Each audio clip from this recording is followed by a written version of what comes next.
right. Well, I'm Janet Kelly. As Anthony said, I'm the secretary, your Secretary of Health and Human Resources.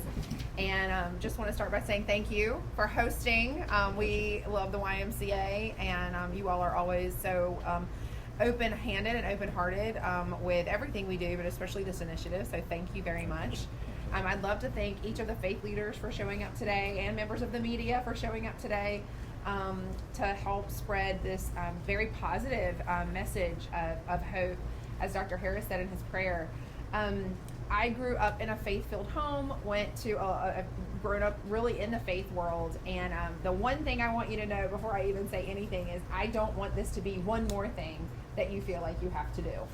As a faith leader, I spent the last 8 years before the Youngkin administration in building public-private partnerships with faith communities and the child welfare system. And so I heard over and over and over about just how difficult it is to be a leader at all, but especially in the season of life for most of you. And I hope that you will leave with some tools and resources today that will empower you, not burden you.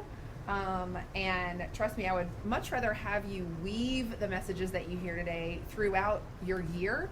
We're not going to ask you to dedicate a weekend service. We're not going to do any of that. Okay, so everybody can just relax and listen with open ears and open hearts because of that. So I became secretary about 9 months ago, and before that I was special advisor for children and families. And we are just always looking. The Youngkin administration, Governor Youngkin, ran on the promise of making Virginia the best place to live, work, and raise a family. And so as Secretary of Health, I had to ask myself, what does that mean? And so my team and I sat around the table and we came up with a definition of health that I think will resonate with the faith community pretty well. And that is that we exist to ensure that every Virginian can live out his or her true purpose and potential. That's it. So the faith version of that is John 10:10. Right? The enemy comes to steal, kill, and destroy, but he has come that we may have life and have it more abundantly. If you are a part of the evangelical faith, I hope that verse resonates with you or that you recall it. And one of the key threats to everyone living out their true purpose and potential is fentanyl. We had over 2,800 Virginians dying every year from fentanyl. It was, we were in the middle of truly an epidemic of overdose deaths. And we took an all-out assault approach to it. This administration, the governor and the first lady particularly, do not do anything half-hearted. When they are in, they are all in. I'm so grateful for the first lady's leadership. There are a lot of issues that she could be focused on. There are some other issues that I would like her to focus on. And she is dedicated to reducing fentanyl deaths, and you will see why in just a minute when we hear from her. And Virginia and those affected by addiction could not be more fortunate to have her leading the fight on this. So we went to work. We took sort of a three-pronged approach. We started aggressively shutting down the supply. That was our law enforcement agencies that took the lead on that. We knew that there were illicit drugs coming across our border. We knew that it wasn't just being passed around internally and created internally. They were intentionally coming across our border to hurt our citizens and to hurt our country. And I think I was naive to that, to be honest. I didn't really want to believe that it was as bad as it was, but it just was. And there are some probably classified briefings that we can't talk about here, but I'll just ask you to trust me on that. And we put together, the law enforcement secretariat put together amazing and very sophisticated mechanisms to shut this down. And they have, through Operation Free and through a lot of other things that they have been doing, cut off the supply to a large degree and have recovered enough fentanyl. I think we've done this twice to kill 8 Virginians, to kill every Virginian 8 times over. So it's a lot of fentanyl. Y'all know that just a little teeny head of a pin is enough to be deadly. So that was the law enforcement side. We also started distributing preventative medicine that can prevent overdoses. That's why we're doing the naloxone training. And I hope you all will, it is really easy. If I can do it, anybody can do it, okay? I'll leave it at that. And then by raising awareness, and that's where the First Lady's initiative, It Only Takes One, comes in. And the results really are stunning. And then I'm gonna wrap up and let the First Lady share her heart with you all. I'm doing the stats, she's doing the stories, if you haven't figured that out by now. We've got a total drop in overdose deaths since the beginning of this administration by 33%. Now, when you're in government, you're looking for a 5 to 10% decrease or increase over 4 years. We're a one-term governor's office in Virginia. 5 to 10% on anything is amazing. 33%. Fentanyl-related deaths themselves, that's overdose, total overdose deaths. Fentanyl-related overdose deaths have dropped 40.6%. And in Norfolk City, in 2023, you all had 113 overdose deaths due to fentanyl. And that has been reduced by 51.5% to 55 deaths. Now, 55 is still too many. That's why we're here today. And we are not going to stop talking about this until that number is 0. You can rest assured. But I do want to acknowledge that what we have is working. This initiative, we ran a pilot in Roanoke last year, and we know what works. And what works is people like you, who people are more likely to come to, talking about this in your communities. And we just could not be more grateful that you came today and in advance for what you might take away from this morning and share it with your communities. I want to recognize a couple of leaders with us before we move on, and you get to hear from the person that you're here to hear from. Delegate Ann Farrell-Tata, just such a champion on so many things. Thank you so much for being here today. If you do not know Delegate Tata, please get to know her this morning. She is a fierce champion for the vulnerable and really anyone who's hurting. I feel like you're attuned with, and so thank you for being here and for all you do. And then Marty Kilgore, who runs our Virginia Foundation for Healthy Youth. She is statutorily required to do this work, but I think she would do it for free. And of course, we've got a couple of fentanyl family ambassadors here this morning that we're going to hear from as well. So without further ado, let me introduce you to someone who pours her entire heart and soul into making sure that Virginians can live out life in the healthiest and happiest way. This is Suzanne Youngkin. Thank you, Janet. Okay. Thank you all. Thank you for being here. So grateful, Dr. Harris. Thank you for starting us in the way we should start every single meeting that we're in, every gathering, in my humble opinion. I'm really sitting here today because the Youngkin family was directly impacted by this. In September of 2020, a young friend, 21-year-old son of some very close family friends of ours in the small town of Great Falls, Virginia, where we raised our children, suddenly died on the campus of Clemson University. He had attended elementary school and high school with our boys. We have 3 boys and 1 daughter, and we were just shocked and saddened. And because of COVID, the autopsy report in South Carolina, where he was in university, did not come back for months. When it finally did come back, right in the peak of the holiday season, what we learned is that he died of fentanyl, that he had taken a pill that he thought was a Percocet and had died in his sleep. And at that time, at the end of 2020, Glenn and I, had no idea what fentanyl was. 0. I will be the first to admit complete ignorance. And so we set about learning more as we came alongside his parents and his 2 loving brothers in what was a very, very difficult time for their family. And so when Glenn stepped into this role of public service after all his years in the private sector, and when I was really, if I'm honest, pretty scared about what it was I was being called into in that moment in time, I realized that what our family was going through and what Grayson's family was going through, sadly, was not unique. As I traveled around the Commonwealth and met predominantly with women and girls, but with many faith leaders just like you, and listened, I heard over and over and over again these stories of young people in particular being trapped in this cycle of devastation and losing their lives to something that was completely unexplained. You know, very, very few, 1 in 10 young people that die from fentanyl poisoning have any history of substance use disorder. Oftentimes they are taking something that they think is a Xanax or an Adderall because it masquerades these very commonly prescribed drugs that our young people sadly are too often taking because they are sad, or they are hurting, or they are trying to fit in, or they're trying to contemplate what COVID was going to mean to the balance of their lives. And the confusion that set in then, and the sadness that is very persistent in young people's lives today, is driving them to experiment with things that otherwise they might not. And too often those pills are deadly. And so I really prayed about it, and in 2022, when Glenn was sworn in as governor, the Commonwealth of Virginia was at a peak. You heard from our secretary, 2,800 Virginians were dying a year. 76% of those were from fentanyl poisoning. We were losing over 200 youth a year. We had not seen that before. These are young people under the age of 17. We were seeing reports come out from the CDC that saying disproportionate numbers of our youth were trapped in a cycle of sadness and felt persistently sad and downtrodden.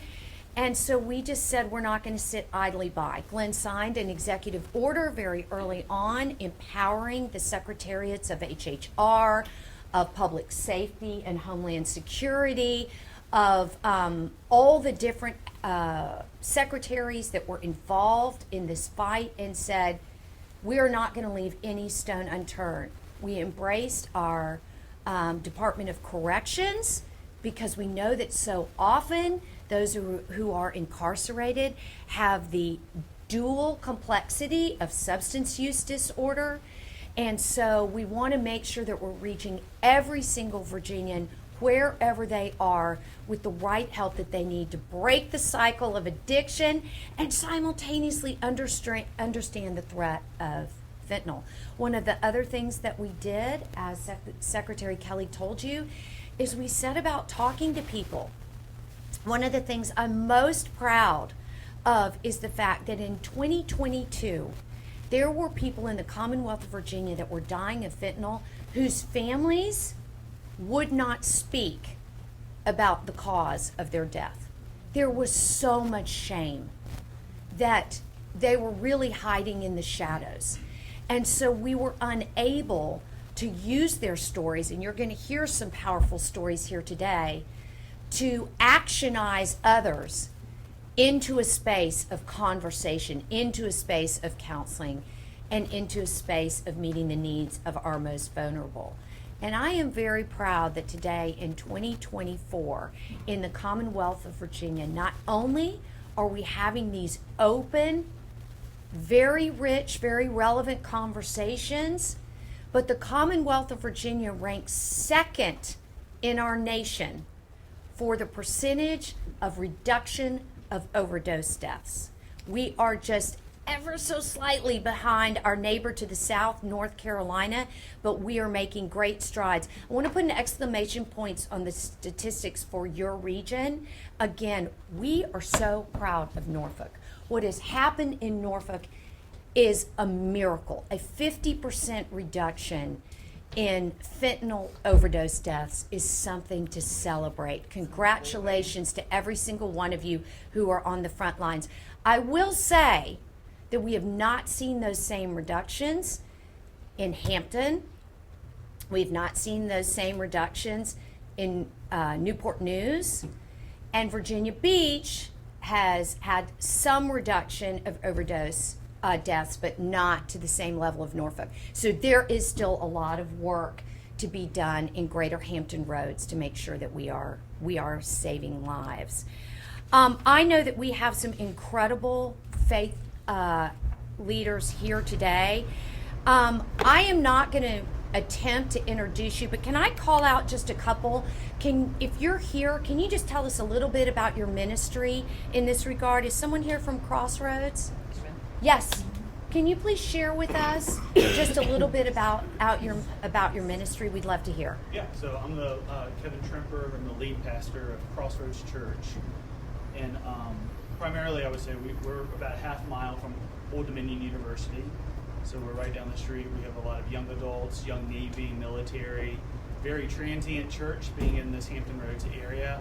But we have a lot of young adults who come through our church and are looking to, who are struggling with all kinds of things. And so this has been something that we have been aware of and have heard testimonies of individuals who are struggling in their own way about this issue, and I'm happy to be here and the work that you're doing. Thank you so much. How about Wave Church? Yep. Yes. My name is Jared Klinkmeyer. I'm the Norfolk campus pastor. So we're like less than a mile up the street. And my senior pastor, Stephen Sharon, still alive. Governor Youngkin been to our church many times. Yeah, in fact, I'm so glad that you're here. And I've done fentanyl funerals of people that have passed away from fentanyl. They've even been tasked with telling the kids that their parents aren't coming home. So this is a huge subject for us in our city and our area. And so I'm glad you're here. Thank you so much. How about Faith Recovery? I'm Travis Hall, the Executive Director of Faith Recovery. We are a Christian addiction recovery program located in Williamsburg. What makes us unique is we're also a clinical program, but we integrate biblical principles into our programming to make sure that we treat the whole person. We want to address the spiritual side of addiction, the mental health side of addiction, the physical side of addiction, where we have longer-term programs, recovery housing, and job opportunities in some of our social enterprises to make sure that people coming out of programs land on their feet and can get a little bit more of a foundation and give them kind of the legs on them, so to speak. So it's one thing to get it in a program, it's another thing to kind of apply it. So we want to give them a season to apply the coping skills and things they've learned in real-world scenarios that are safe, because we kind of control their environment. So it's kind of us in a nutshell. Amazing. Thank you so much. New Life Church? Hi, yes, I'm Tara McClellan, the Chief Operating Officer there.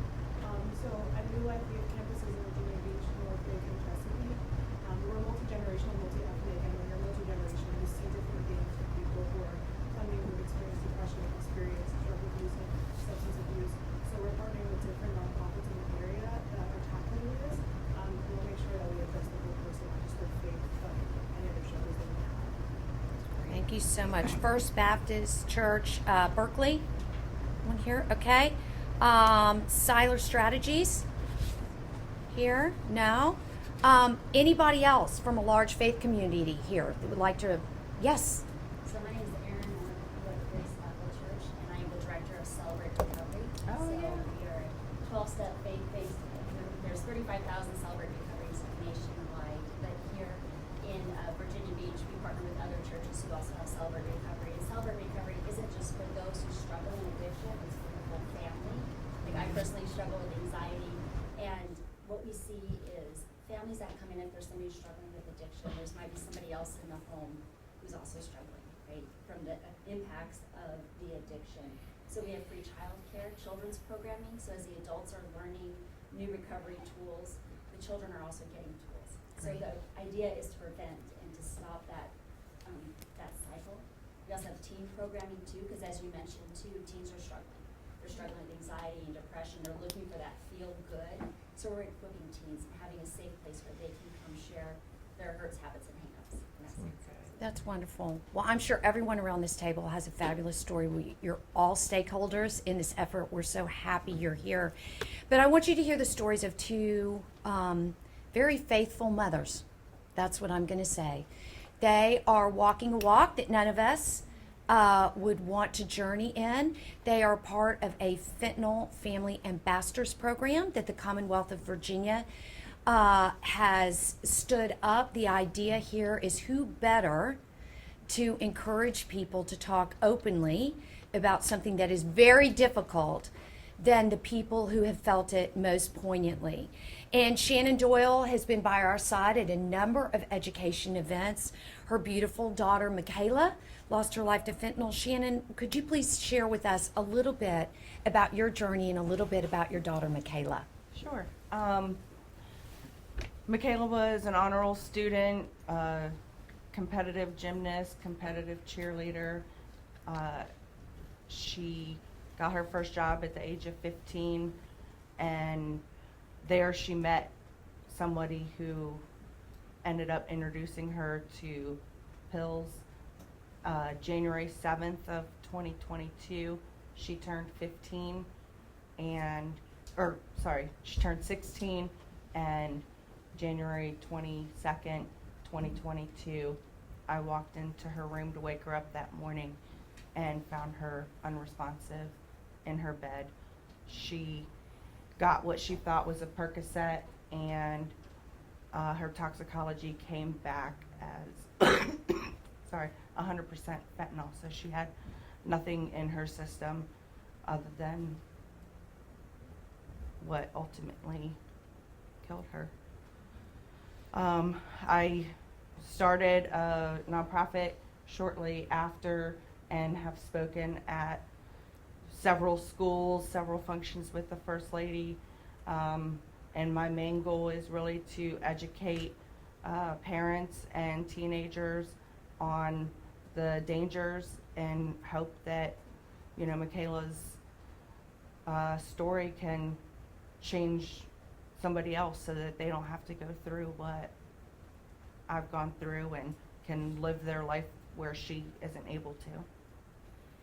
Thank you, Shannon. Well, we know Michaela's here with us. Yes. So proud of your strength. And Cynthia Pittman, Cindy, is someone that we have gotten to know well. And why don't you tell us a little bit about William and the journey that your family has been on? I'd love to. Thank you. Good morning, everyone.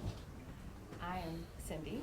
I lost my son, William Ryan Malkin, in the city of Norfolk on September 2nd, 2023, to what was actually half of a Percocet that ended up being the only thing in his system in his toxicology screen was fentanyl and bromazepam. Bromazepam is an old benzo that was never approved by the FDA. It's used as a filler in some of these counterfeit pills, is what I've learned in my journey since then. I am a nurse at Patient First, which probably all of you in this area know about Patient First. I use my role there to engage with a lot of young people to share their story. It's amazing to me how many people that I come into contact at this point that still are oblivious to this poison that is lurking on the streets and killing our children. Will was like any other teenager, faced with a lot of complications and stress, plus there's a family history of depression and anxiety. He had found through his job at a local restaurant, introduced to pills a lot like Michaela by somebody else, and he found that made that depression and anxiety feeling go away. And as parents, we tried to support him, finding mental health resources. As a nurse, I knew everything to do. We tried to support him, but ultimately he sought out a pill the weekend of Labor Day 2023. He split it with a friend, and he was at his dad's house that weekend, and they found him deceased and his friend unconscious at their home. I tried to make it my purpose, as hard as it is, because I truly, truly have a heart for service, just like my son did. He volunteered with me with the American Foundation for Suicide Prevention because we lost my dad to suicide in 2021. And he had it in his heart to say, Mom, I don't want other kids to feel this way. I don't want them to have to feel this way. And he would want to help. So I've made it my mission, my husband and I, to share his story, to not let his face be forgotten. We lost him 2 weeks after his 18th birthday, and by all means, he should still be here. Michaela should still be here. People should not still be dying from fentanyl poisoning. That's pretty much all I have. Thank you, Cindy. So brave. These women are so brave, and we have fentanyl family ambassadors all over the Commonwealth that are working in school districts that will come speak to faith communities. We've been talking to athletic directors at our higher ed institutions, because we know so often athletes who experience physical pain or have surgeries will be prescribed opioids, and that is their first introduction to the addictive nature. I do want to point out that we are also talking a lot about opioids and the dangerous patterns that can be created there. Secretary Kelly mentioned naloxone. Naloxone is a nasal mist that reverses the effects of an opioid overdose, only opioid overdose, and you're going to learn a lot more about that today. But we do firmly know that having disseminated naloxone across the Commonwealth, in schools, with our law enforcement professionals, with health professionals, with average people just like you has made a tremendous difference. The First Lady's bag does not go anywhere without our naloxone, so we all have to be prepared all the time. But we're really here to listen and learn.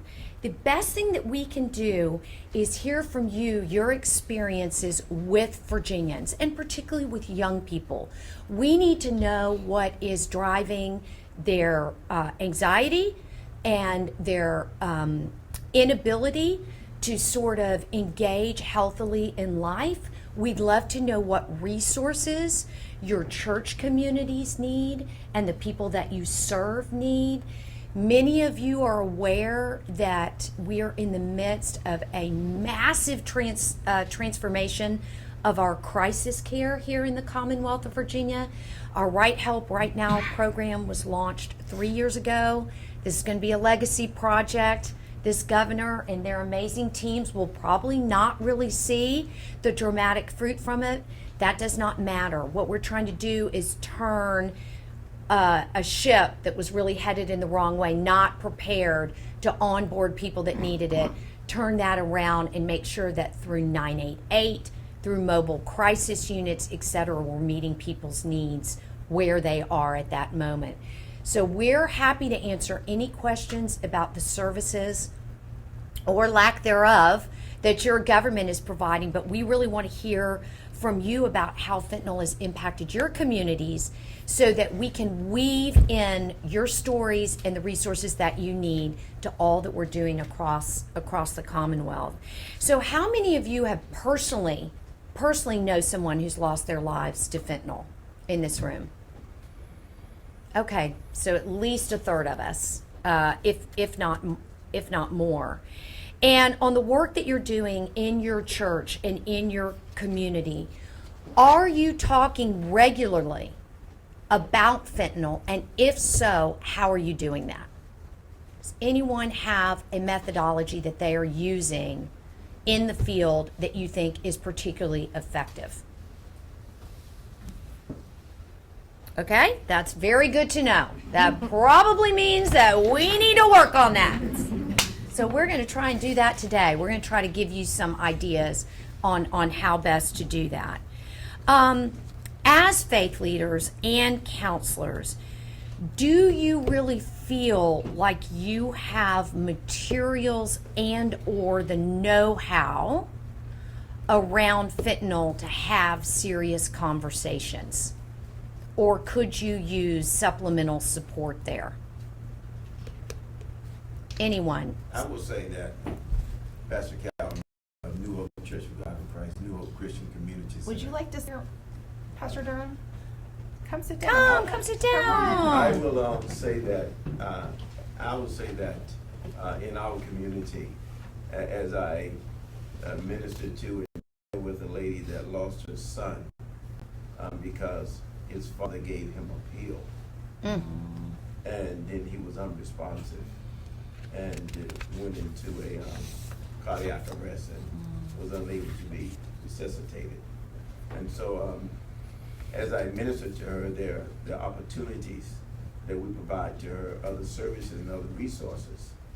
But to give to her a document or something such as that she can take home would be very helpful, something that would be steps to help her to get to the place where that, not just coming to me or not coming to my staff, but also she has something when she think about his life during the evening hours when she's there alone. Thank you for that. I love that suggestion. And I had another one that I wanted to add to yours, if that's okay for the group to consider.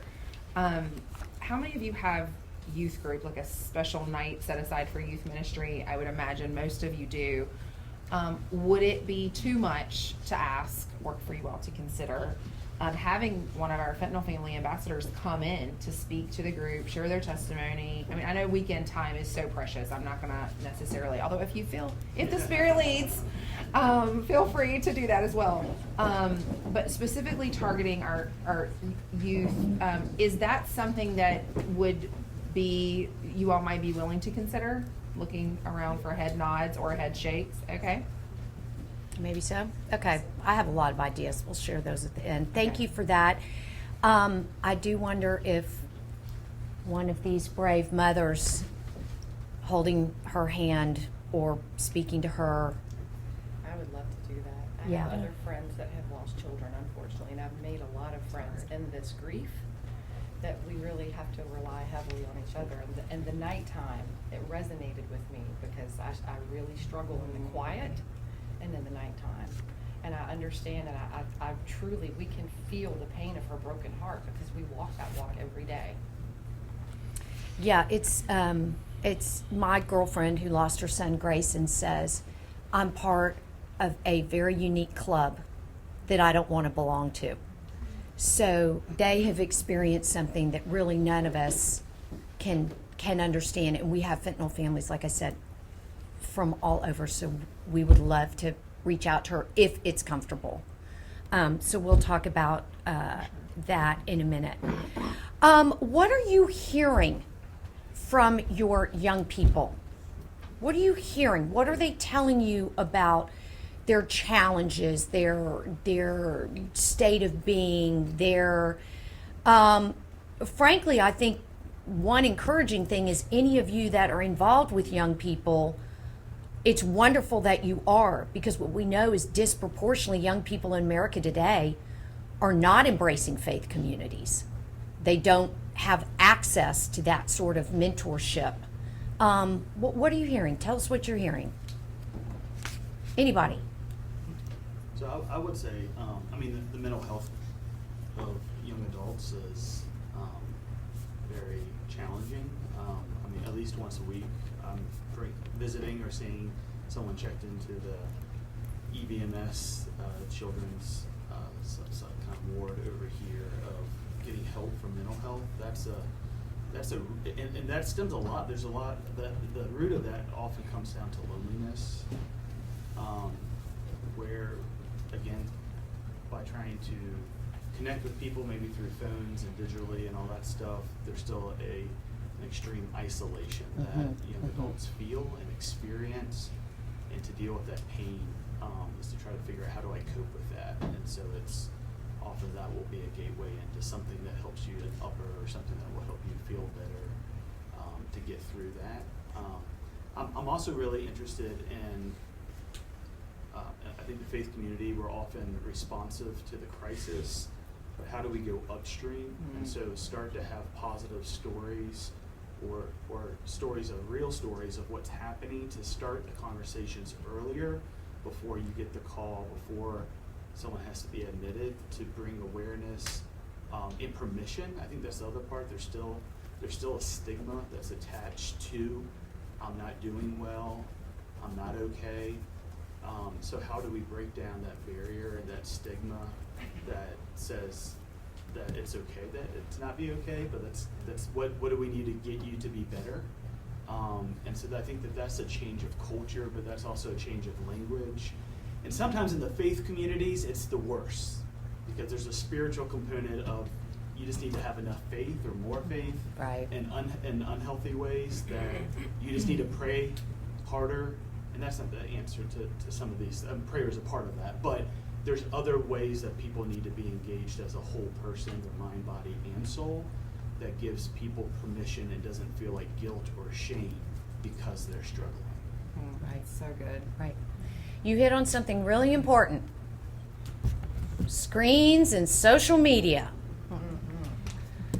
So there's this complicated knot of things going on with our young people today. And I would love for you to speak about what you're going to be hosting this afternoon, because I think it's very relevant to this group. One thing that I would point out, for those of you that have children or work with children, you know that the guidance coming out of the Virginia Department of Education and the executive order that my husband issued last summer encourages all school districts to be cell phone free from bell to bell. This is very unique. The Commonwealth of Virginia is one of only 2 or 3 states in our nation that is doing this. We were the first. And we were the first. We think others will follow suit. As a reminder, the governor and the Department of Education make recommendations to individual school districts. They are not the end-all be-all. Your elected officials in Norfolk and the various school districts will decide precisely what it is that your schools will do. But we have been very, very encouraged by the fact that the vast majority of the 133 school divisions in the Commonwealth of Virginia are adopting bell-to-bell policies. I mention this to you all because for the very first time, the young people you're stewarding, praying for, whatever, are going, I hate to say this, but will be exposed to times during their day where they're not on their phones. On average, young people are spending 7 hours a day on screens. Much of that engaged in social media. That's astonishing. That means they're not outdoors getting vitamin D. That means they're not exercising. That means they're not praying. That means they're not talking to their friends or their parents or you. They're not working. They're not, you know what I mean? So it's displaced that. So I mention that to you only because we are naively hopeful that when they start to talk at lunchtime or when they disconnect during those school hours, just maybe they'll be encouraged to do that outside. So even though you want your engagement with young people to be welcome and you want to encourage them to come, could be something to think about that just say, hey, we're going to have a phone-free hour. And you got to replace it with something. You can't ask them to sit around because their attention span is about this short now. But you know, that's just something we're doing. And speak to the Youth Sure. Mental Health Task Force. Sure. So today we're actually hosting Reclaiming Childhood Task Force from 2 to 4. Kevin's on it. Thank you, Kevin, for being there. And it really is geared toward ensuring that kids are being kids, reclaiming childhood. If you've read Jonathan Haidt's book, The Anxious Generation, he talks about, and the First Lady hosted a lovely conversation. If you go to the Reclaiming Childhood Task Force website, just Google it, it will pop up. And I highly encourage you to watch this because he talks about how we've underprotected kids online. We've overprotected them in the physical world, right? And so we're really trying to get that rebalanced. I mean, just real quickly, because we are here to listen, but you said social media and phone, so we had to jump on it. The reason that we jumped on it is because this is what is driving the youth mental health crisis, which is what is driving addiction, which is what is driving overdose deaths. Okay, so it is a straight line. And if you don't believe me, read The Anxious Generation and look at the L-shaped curves that happened in 2010 when those addictive algorithms started going, just skyrocketing when tech companies figured out that they could have a static feed, without an algorithm, or they could have an addictive algorithm. And guess which one makes more money? This one. So, and particularly, sort of, there are social media platforms like Discord and Snapchat that are absolutely driving the fentanyl epidemic. I mean, no question. Can I get a Percocet? It is $30. I will deliver it to your door, and they are dead within an hour. And it's very, very difficult to trace that back in some of these apps, and even though law enforcement tries. And so just imagine, we know families, the Fosters, whose son got a pill, never used drugs before, got an injury, found a pill on Snapchat, and was dead within an hour. And they, to this day, do not know who bought him that pill. And there's just no, in addition to the deep sense of loss, there is no sense of justice on top of it. So if you want more resources on social media usage and how it ties into fentanyl, please visit the Reclaiming Childhood website. Awesome. What else are you hearing from young people that we need to know? Or from the Or from adults. or from adults? If I could speak. So we have a teen leaders club here at the Blocker YMCA. Very grateful for this group of young adults that are growing and matriculating through the process and getting ready to go off to college.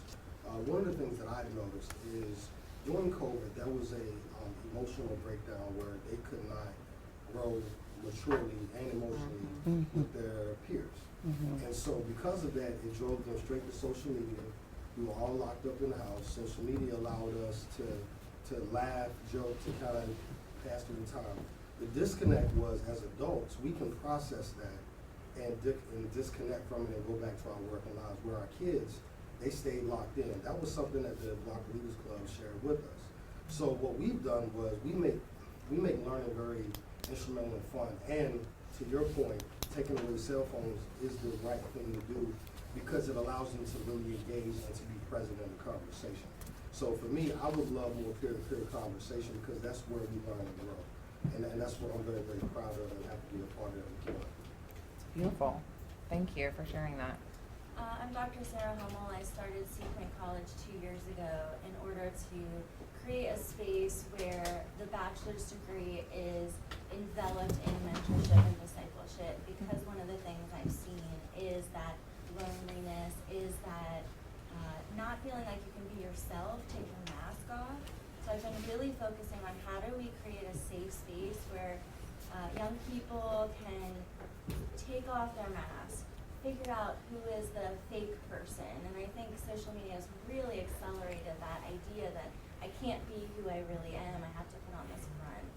And so being a space where you can take time with them, get to know them, disciple them, mentor them, let them take off the mask, teach them how to hear from God for themselves, to give them that encouragement and that hope where they're getting it straight from God and not just from a mentor, not just from a person that they look up to, has really helped, I think, allow people to be themselves and feel more comfortable in their own skin. And so that's the approach that we've been taking. But we haven't dealt with fentanyl directly, and so having resources, I think, would be important. Okay. Anybody else? Comments? I would say for, so young adults, but also focusing on like our youth, our high schoolers. I think in the faith community in particular, it's usually like a happy place. People come with smiles on a Sunday morning, on a Wednesday night, there's a lot of energy. So when you're struggling with depression, you want to mask it because you don't want to be the person who's not happy or the person who's the downer in the room. So a lot of our teens I can think of who are really in substance abuse right now, it's because it makes them happy. It makes them the person in the room that is laughing and joking and bouncing off walls. And as a teenager, that should be make sure the person who gets the attention versus the one who's sitting in the corner who is struggling to even smile or engage with anybody.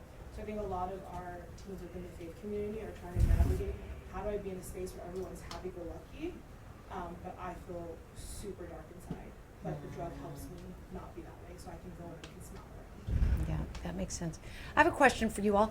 How do you communicate with the caregivers of these young people? Any ideas here? We really struggle because parents, caregivers are stretched so thin. And the traditional avenues of Sunday morning church gatherings or PTA meetings or, you know, these things where people used to come together physically have been so disrupted over the last 10 years. Yes, because of COVID, but more importantly, because people now feel connected via their devices, even though we know they're not. Does anyone have a very effective way that you're meeting regularly with parents or caregivers?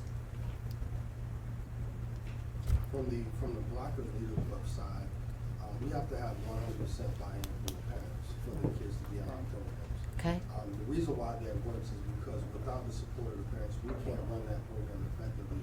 And not only that, the students won't buy into that. So we have to create the safe space first with the parents. Then moving forward, we have to have that with the children. And also, my directors are very intentional about the space and time that not only they spend with the students, but also with the parents. Because, you know, back in the day, you know, everybody took care of everyone. And we've kind of broken away from that. So there's a lot of inclusivity that we have to bring together in that space with the parents and the kids. It's just a very direct approach. That's really good. I want to make sure, I have a question, but I want to make sure that if you all have any, it sounds like it's just as hard for you to reach parents as it is for us, but if you have any brilliant ideas, let us know, and then I have a question. I'm the Miller from Trinity Church right downtown Norfolk campus. I'm not saying it's brilliant, but what we've done is basically kind of just still using Sunday mornings to talk to parents when they're there, phone calls to parents just to have a conversation. Like, how are you doing? How's your kid doing? What we say is that our parents are our primary faith trainers. Like, they spend so much more time with them than we do. I'm a pastor now, but I was a student minister before this, and like the mental health aspect is huge. One thing that we've done is we are trying to resource our parents as much as we can in the sense of creating spaces for them to talk and ask questions. So, I mean, in this room, we've had a thing that we call How to Hold a Tarantula, where it's all about how do you hold social media well, and if your kid needs it, when they need it. We have a class called How to Lead Your Child to Christ, like walking parents through, like you don't bring them to us, like we'll help you do it, and I would love to walk your kid through that, but like you can do it too.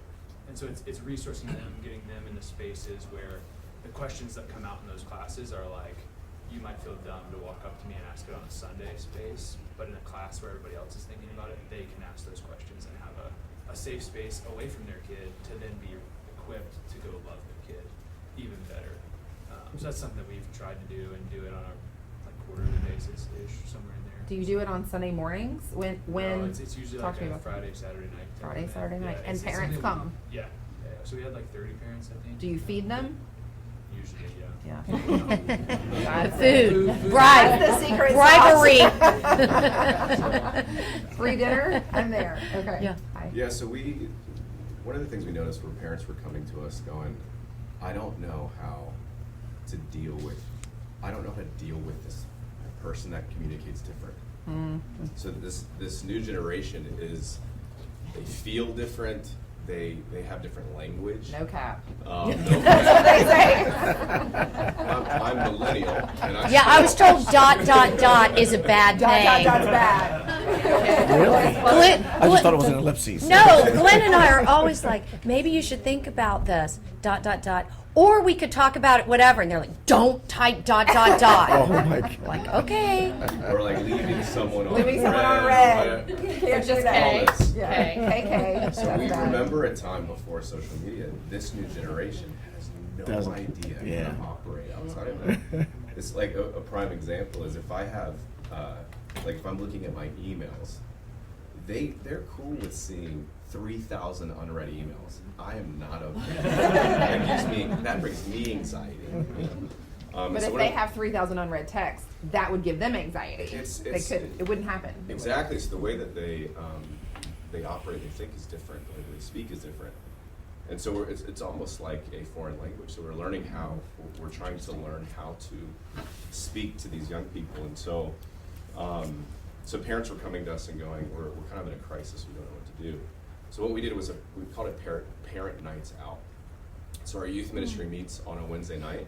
It's a rather large youth ministry, and so what they would do is drop their kids off at our youth ministry, and then we would have a few hundred parents come up to a separate room in our church, and we would bring in mental health professionals to talk about how to speak. We had a Gen Z expert come in.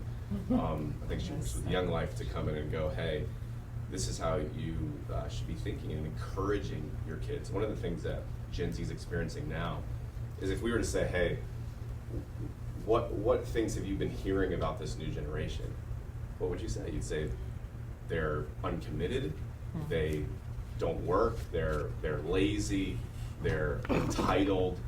They hear that about themselves.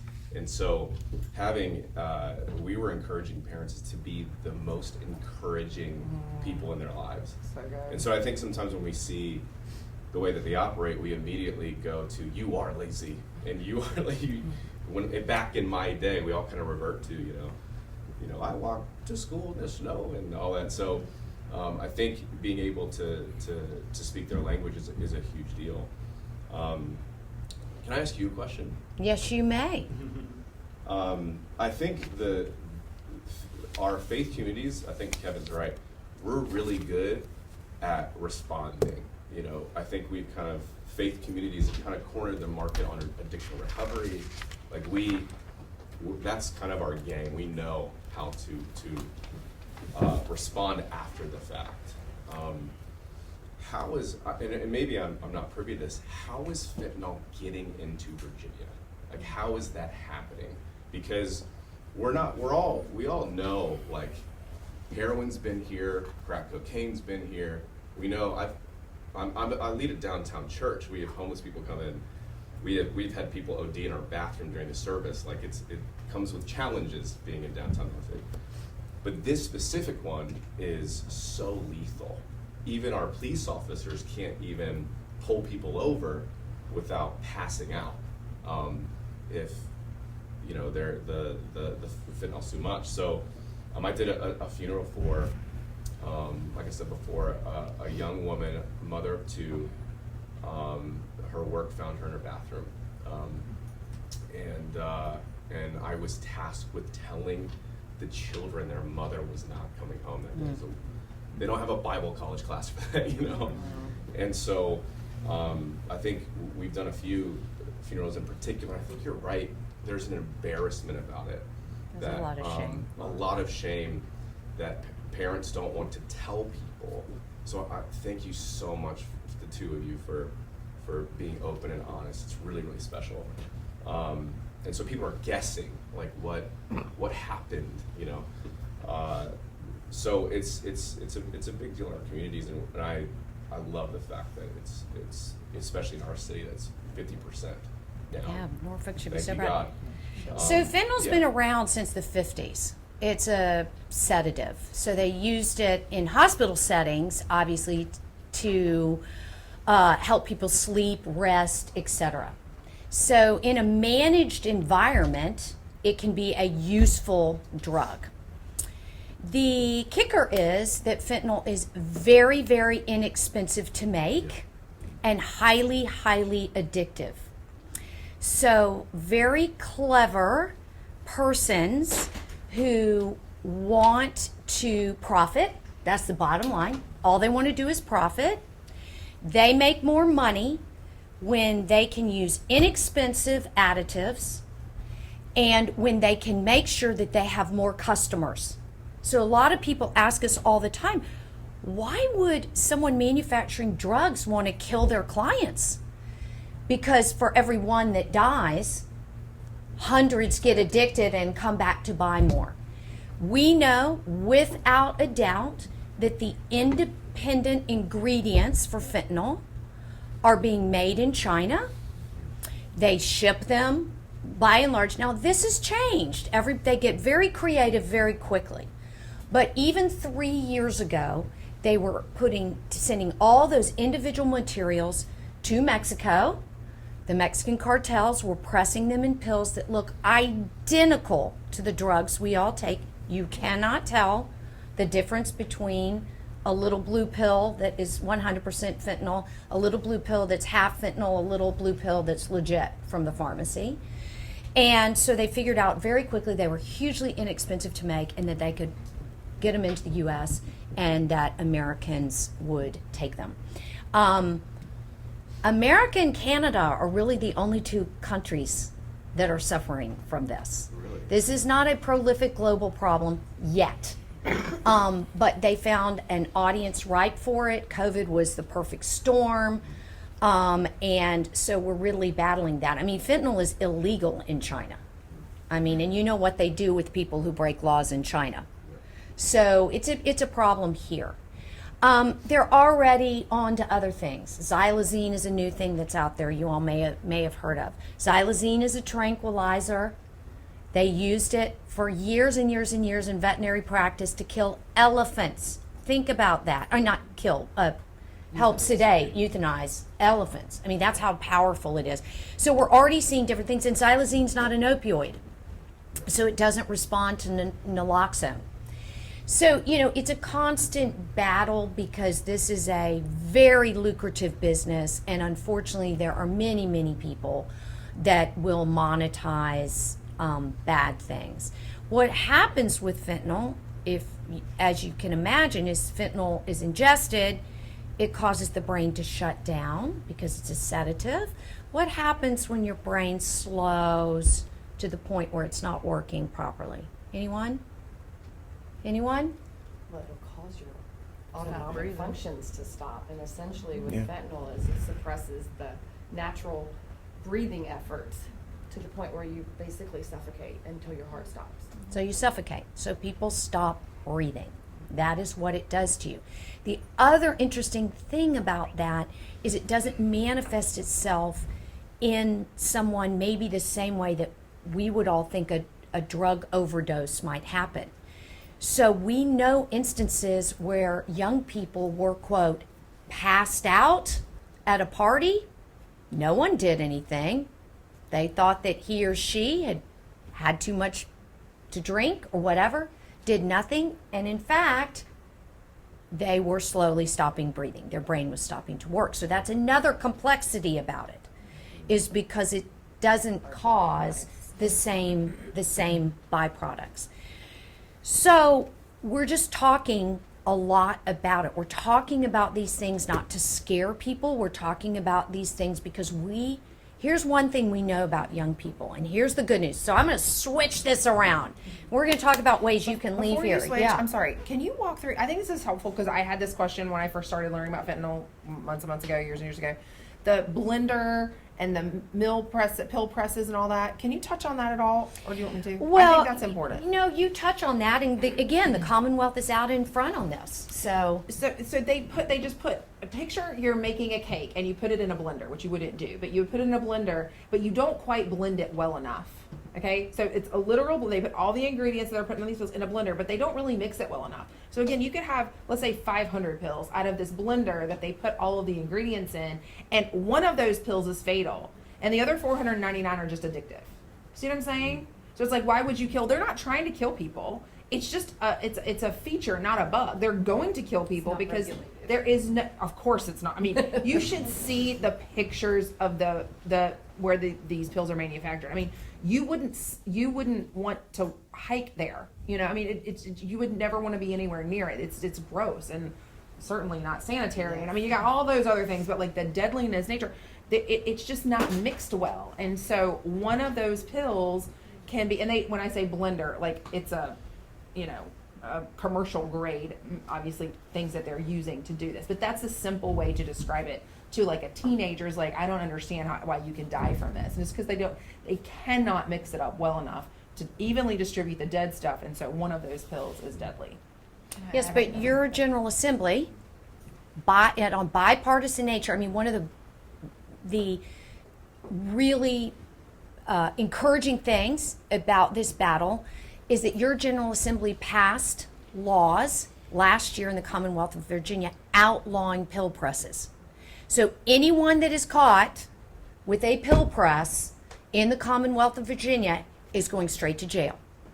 So again, we have to look at the ways that we can address this effectively to make sure that we make change. And it's been being done in a very bipartisan nature. But again, so I'm going to shift to the good news. One of the things that we know about this younger generation in particular is that they want to make a difference. They want to help. They are not scared at all about stepping out in their communities on social media or whatever it is to help a friend. I think even more boldly so than previous generations because they sense a greater need. So there are organizations in the Commonwealth of Virginia. Marty oversees one, Y Street Ambassadors. You want to share a little bit about Virginia Foundation for Healthy Youth's program that teens can get involved in when they're in high school? Sure, thank you. So we have our Y Street Kids, and you apply for a grant with us. It's a $2,000 grant for high school students. And so we train you up, and then you go forth and you meet with various influential folks like Delegate Tata, and wanting to work on various campaigns that our kids are working on. So they choose what they're working on for the year. And so recently we had Healthy Youth Day. And so I'm sure Delegate Tata had a whole group of kids that came in and shared what projects they're working on. And one project would be Share the Air, which is making sure our parks and our recs are tobacco free. And then also Rev Your Bev, which is making sure that you're drinking water, the #1 beverage of choice. So, thank you. It's a great program. If you would like to hear more about it, let me know, and I'll be glad to share with you.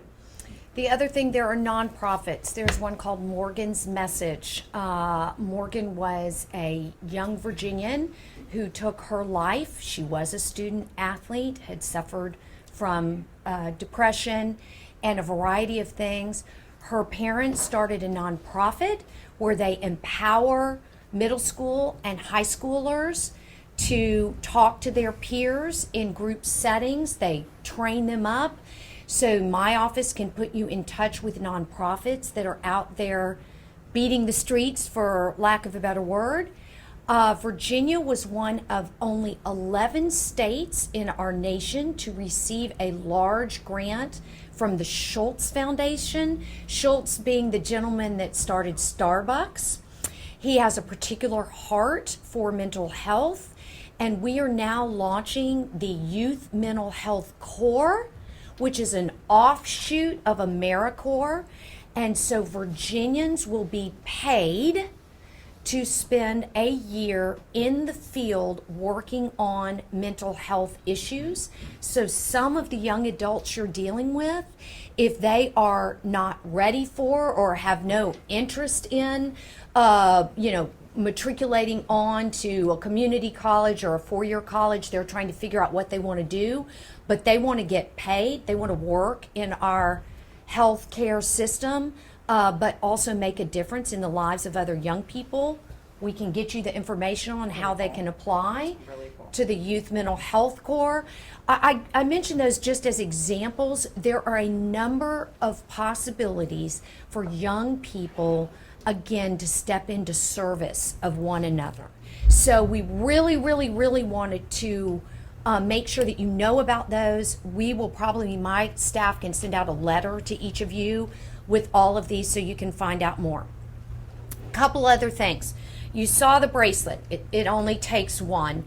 Take some of these, hand them out. It's a very easy way to say to someone, hey, make sure you know what's going on with fentanyl and other things in the Commonwealth of Virginia. You can give them to your parishioners, you can give them to parents. It's a website that we've just overhauled that has resources not only here in the Commonwealth, but nationally. More than anything, we just want people to know. I don't want anyone to wake up like I did in 2020 and have lost someone very precious to me and have no idea how to talk about it or what to think about it. The Revive training that you're going to do today is offered free by our Virginia Department of Health. What we have found is that so often someone from the health community can broach a subject that we can't. And if you would be willing to host a Revive training, either after a church service on a Sunday morning or with your parents, frankly with your youth, it's a very easy way, again, for them to leave feeling empowered. Naloxone is now available over the counter, but it costs like $100. Not many people are going to do that. Guess what? Our Virginia Department of Health gives it out for free at the end of Revive trainings. No charge, with directions. The training itself takes 15 minutes. They talk through what fentanyl is, and they essentially just kind of very kindly say to people, make sure you're ready, because you never know when you're going to be in a Walmart, a Chick-fil-A, a Wawa, like I was on my way here, and someone experiences an overdose, and you're there to save a life or to make the right call or to know what to do with them when that's happening. So we're really encouraging people to engage their communities in Revive training without talk, it doesn't, that way you don't have to say anything. You're just a facilitator.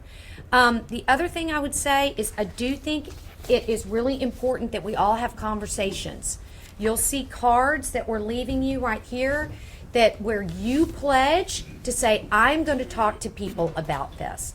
How you do that, the way in which you do that, it may be as simple, if you're uncomfortable, as sending out a mass email. It may be as simple as putting something on your website. a link to us to say, please learn more. This is a really important topic, and it's causing destruction to Virginia families. We want you to know about it. That's all you have to say, but you link it. We are going to be doing a lot around Virginia's Fentanyl Awareness Day, which is April the 30th? 29th. Oh, I was a day off. It changes every year, so please forgive me. April 29th, make sure that you find out what we're doing in the Commonwealth of Virginia. In previous years, we have flown flags at half-staff for lives lost. We have worn purple, the color of recovery. We have had Revive trainings across the state. We have had our fentanyl family ambassadors talk to news media and other persons about their stories and the resources that are available. So April 29th could be an interesting day for you to decide to lean in, because wouldn't it be exciting to see Greater Hampton Roads, and particularly a community like Norfolk, who has made massive positive change, to speak out about this and do something collectively to show support for families that have experienced and save other families from experiencing it. So that's an interesting date to put on your calendar. And then there's a naloxone awareness day in June and another special event in August, and we can tell you about that. And before we close out, did you have a final thought? Yes, and I want to make sure, you wanted to say something about the pill presses. Oh, And then you I'll were do talking my last about the thought. blender and the inconsistencies that come along with these counterfeit pills that are manufactured God knows where. In my son's instance, that is a prime example of what we also call the chocolate chip cookie effect. You know, you might take a bite of a chocolate chip cookie that has no chocolate chips in it, but then you might get a bite that has 3 or 4 bites of chocolate chips in it. And in my son's case, the half of the pill that he ingested had enough fatal fentanyl in it to end his life. And the other child, who was of the same age, same body composition in general, he survived because there wasn't as much fentanyl in there. Now, he was unconscious, but he was still alive and able to be revived, whereas my son was already deceased when he was found. So that is something I try to share that with the youth that I talk to, and anybody that'll listen, really. I take a minute of their time to tell them a quick spiel about Will and how they need to have those uncomfortable conversations at dinner, anywhere, to try to save the lives of their family and their loved ones. Shannon, did you have anything that you want to close with? I just wanted to add, I'm not Revive training certified, but I am in an agreement with the Virginia Department of Health to distribute Narcan, so I can do that for free because I get it through them. So if even after you've done your Revive training with them, if you're wanting to distribute more or obtain more for your place, I can help you with that. Thank you so much. All right, I'm going to wrap us up here. Thank you again, YMCA, for having us today, and each of you for coming. I hope you've learned at least one thing that you will take back with you that could potentially save a life or change a life. So thank you. If you go to the website, there are conversation guides that walk parents through how to have that conversation. So I highly encourage you to spend 15 minutes on the website and just peruse that. But I'll end with a question that what's your name? What's your first name? Jared.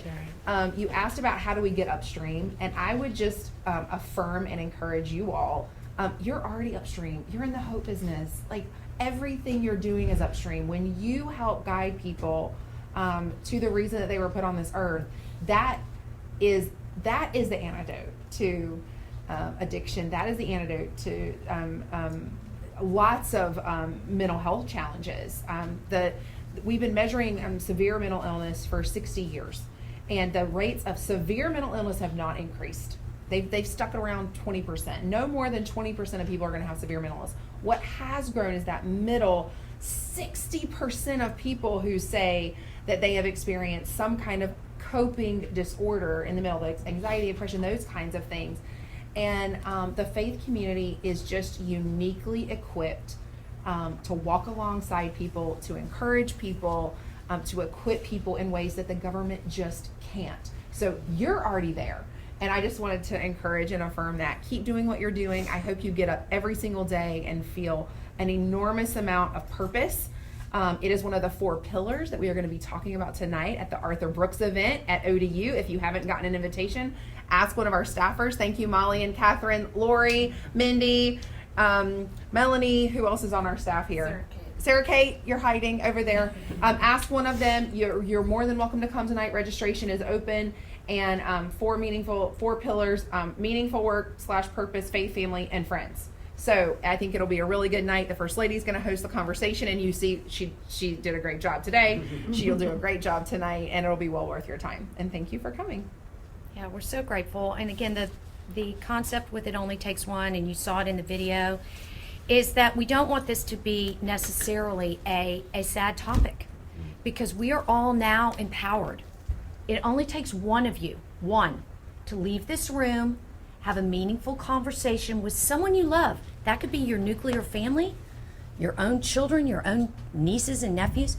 That could be the youth that come through the YMCA, the parents that you deal with in education or in your church community. Just one of you to have a meaningful conversation, and that could seed in just enough information to that person to make sure that you save a life. So we're counting on you to be those hands and feet of God on this most important message to this most important Virginia community. So thank you so much for being here. It's just great. Somebody, I think, was going to close us in prayer. Oh, yes. Kevin. Yes? Kevin, thank you. Thank you. On behalf of faith leaders at Hampton Roads, thank you, First Lady, and thank you, Secretary Kelly, for inviting us, bringing awareness to this, and the effort and the energy that you're putting into this. It's a vital and good work, and on behalf of the faith community, we say thank you for all the hard work that you're doing. Thank you. I'm just going to read one verse. It's Jeremiah 29:7, and it says this: "Seek the welfare of the city that I have placed you in, and pray to the Lord on its behalf. For if it does well, it prospers, you will as well." So there's a blessing. As we are a blessing to others, we are blessed. Let's pray together. Father God, we thank you for this time today. We praise you for the impact of lives that are being spared. As awareness is being brought forth in our city, we seek the welfare, the good of this city, Lord, and of the state and of the Commonwealth. We ask that lives would be spared, lives who are created in your image, lives who are created with dignity, value, and worth, lives who matter, lives who you have a plan for. And so, Lord, we ask that you would save more lives, that you would bring the awareness that we've heard today, that you would help us to be light in the darkness, that you would help us to seek the good of others, that in doing so, as we see good and welfare rising, that our lives are blessed, that we are blessed. And so, Father, we ask that you would continue this good work. Lord, we grieve for the loss of lives. Our hearts are broken, and we thank you for your promise that you are near to the brokenhearted, that you are with us in our tears and our lamenting and the sadness and in the pain, that you are present, that you are real, and that you care. But Lord, we ask for a different future, a different trajectory, a new dawn that will rise in which will bring forth life and hope and inspiration. And so we do ask, in the places where you have placed us, with the message that you have given to us, with the conviction that stirs deep in our hearts, Lord, that you would send us out to be your ambassadors, to speak life, to speak hope, to speak peace over the anxiety, over the darkness, that God, you would send us out to do the good for which you've created to be done. And so, Lord, we commit this work to you. We commit the work of the First Lady and the Secretary, Lord, that you would continue to guide them, lead them, protect them, and show them the way that they can help to bring awareness so that lives might be saved and spared in this crisis.